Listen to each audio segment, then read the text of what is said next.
Hi everybody, I hope you're doing all right. My name is Eleanor, I'm the vicar of Snaith, and usually I would come in to take assemblies at the Snaith School. Obviously that's not possible in these very strange times, but I do send my best wishes to all of you at the Snaith School and hope that you're getting on okay. So I've been asked to just send in a video with a sort of pause for thought kind of thing, so you can have a think about some things.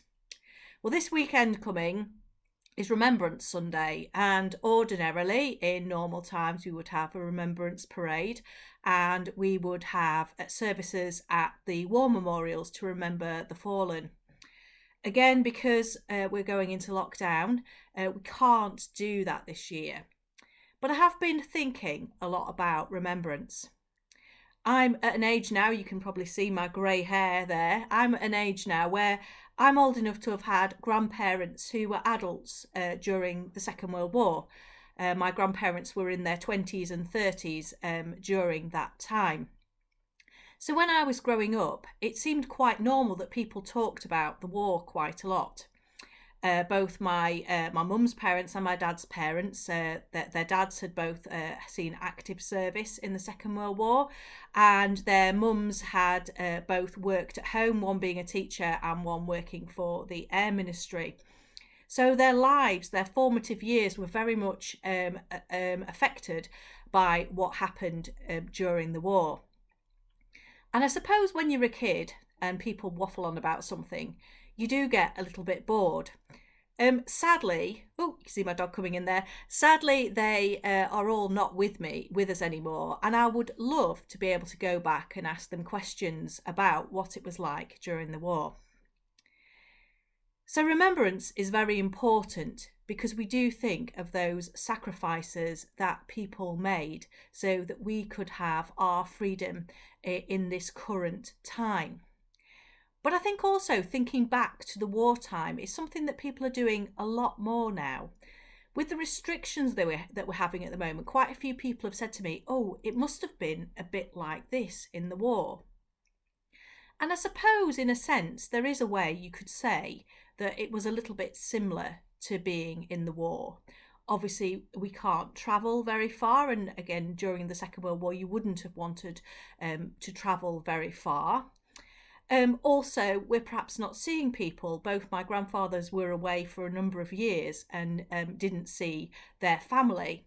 Of course, the difficulty was that at times it wasn't clear whether they were still alive or not, which must have been very frightening. So there are some comparisons that we can make with the Second World War. But also, during this lockdown time, we are very lucky that for the vast majority of us, we are not short of anything. Most of us are able to still do our shopping, whether that be in person or online, and most of the products, except perhaps toilet roll, are in the shops at the moment. So we don't have to worry about shortages. That wasn't the same in the Second World War. There were many people who obviously went without. It was rationing, and you could only have a set amount of stuff a week.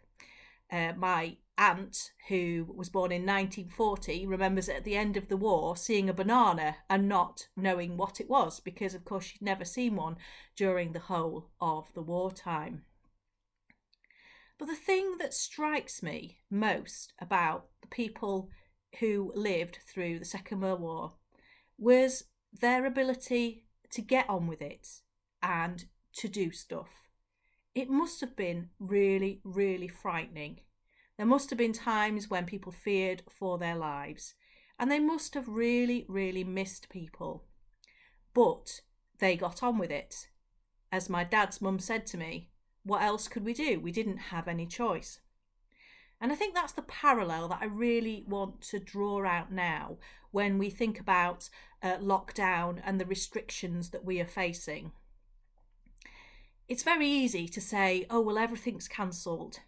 A lot of people have said in the media that Christmas is cancelled because we can't do it like we normally could. But actually, that's not the case at all. Christmas isn't cancelled, it's still going to happen, whether we can meet together or not. And if you think back to people in the war, it must have been pretty grim facing Christmas when you knew you didn't have very much food.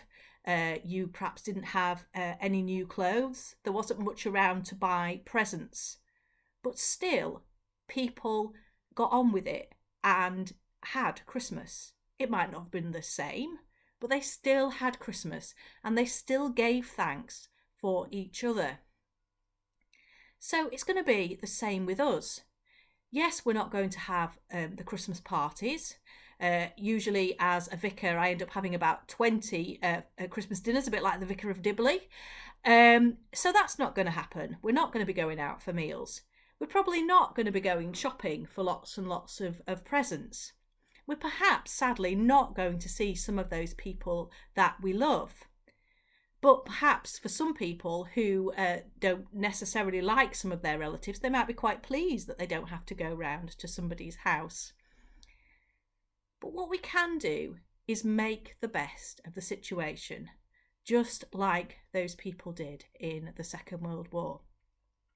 So I really encourage you to have a think about how you can make Christmas special in these very different times. It might be something as simple as sitting down and writing a letter to somebody you know is lonely. It's one thing receiving an email, but to receive these days a letter, a personal letter through the post that isn't a bill, is a lovely thing to happen. It may be that you want to decorate your windows so that everybody outside can see that you are still celebrating, even though we are in these difficult times. And it may well be worth thinking of your neighbours who might have to be alone this Christmas because of the way the restrictions are working. As I say, we might not be able to meet up, but we can make this time special. And perhaps the most important thing is to remember how special each one of us is and how loved we are. And so please do, this weekend, please do remember the fallen. Please do think back to those people who lived in the terrible times between 1939 and 45. But also, please think about yourselves and think about how you will make this year special, how you will actually just get on and do what you need to do. Before I go, I just want to say one other thing. I used to be a teacher and it's a hard job. I found it very, very difficult lots of times, but it's also a rewarding job. At the moment, the staff in your school are doing the most amazing job, turning up every day and keeping to restrictions and making sure that you are as safe as you can possibly be.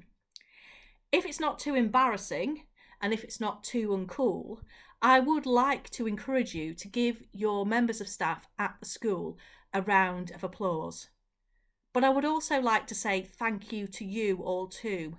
It must be really hard having your education interrupted as it has been. And I know from talking to your head teacher that people in the Snaith School have really stepped up and behaved in a really mature way.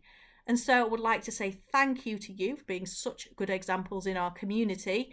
And after you've given your staff a round of applause, perhaps you ought to give yourselves a round of applause. Keep safe, everybody, and I look forward to the day when I can come back into school and we can meet face to face. Bye.